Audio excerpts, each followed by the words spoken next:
So today I want to talk about my approach and how it differs from the vast majority of people out there, especially when it comes to nutrition. I'd say, 95, 98+% of people.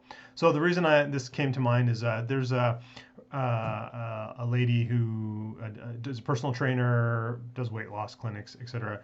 in my town, and I follow her because she's very has a lot of empowering things on for women and that sort of thing. She overcame her own struggles, and I like a lot of her message. And having two young daughters myself, some of the stuff she says totally resonates with me, and that hence why I follow her. But recently, blog post, what have you, came out talking about the foods to include in your weight loss plan, and then I just kind of piqued my interest. So I went through it, and I was just like, oh my god! So I had to talk about my philosophy, or my changes, or my differences compared to, again, the vast majority of people. Again, a lot of times it's personal trainers who may or may not have. I mean, certainly you can get extra education. Besides, your personal training certifications, etc. But you got to be careful. And anyway, let me just explain. I'm just going to go through her list and sort of my differences, and you be the judge yourself. So, first of all, weight loss diet plan. I don't like that. No one should be on a diet.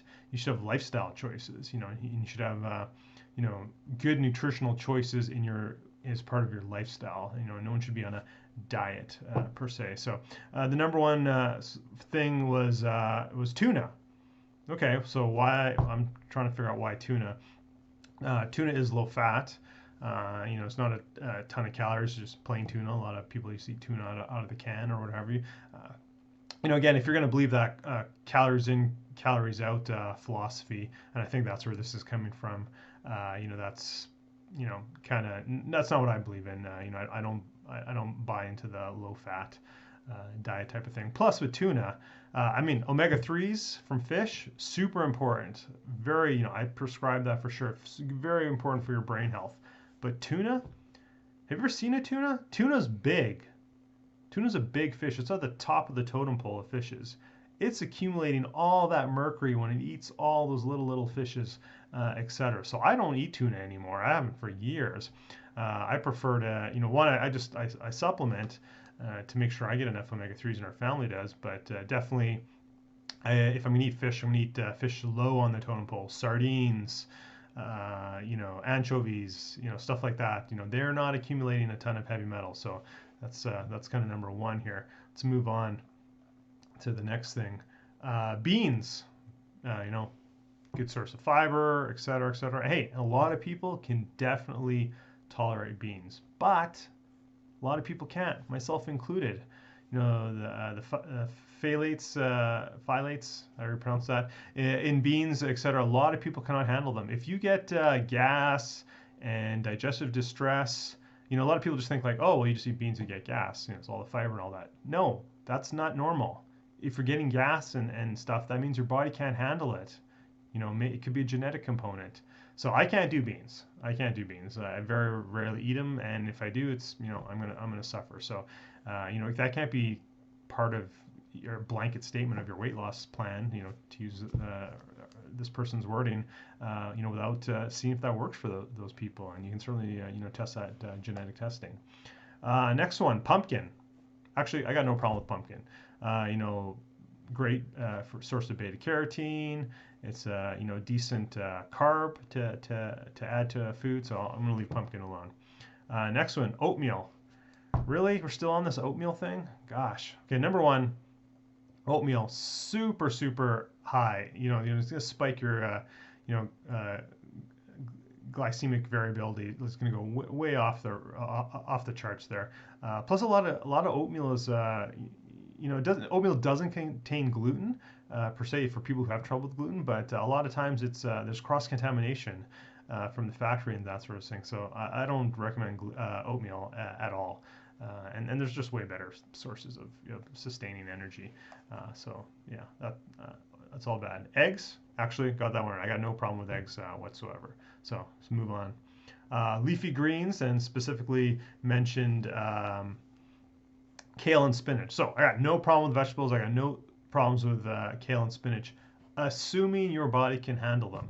A lot of people, myself included, is very sensitive to oxalates, which is quite often found in many foods, but in leafy greens and spinach for sure. So I once I sort of figured that out, why I was always getting upset stomachs for having my big healthy giant salad, and realized that I'm sensitive to oxalates, and many people are. Now, one, I don't eat a ton of kale anymore for sure, but spinach, good source of calcium. I definitely have to cook it to reduce the amount of oxalates. Cook it, boil it, etc., and discard the water or the liquid that comes out of it. So that's my take on that one. Green tea. Actually, I got no problem with green tea. There's great properties in green tea.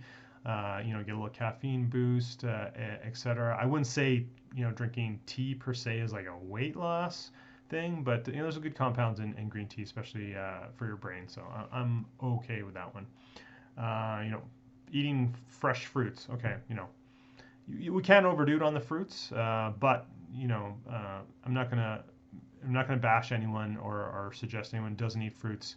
As assuming they're fruits are replacing chips and granola bars and that sort of thing. So fruits, okay, I'm okay with that one. Nuts. Hey, nothing wrong with nuts in the right quantity. Okay, you can totally overdo nuts. I know I've done it before.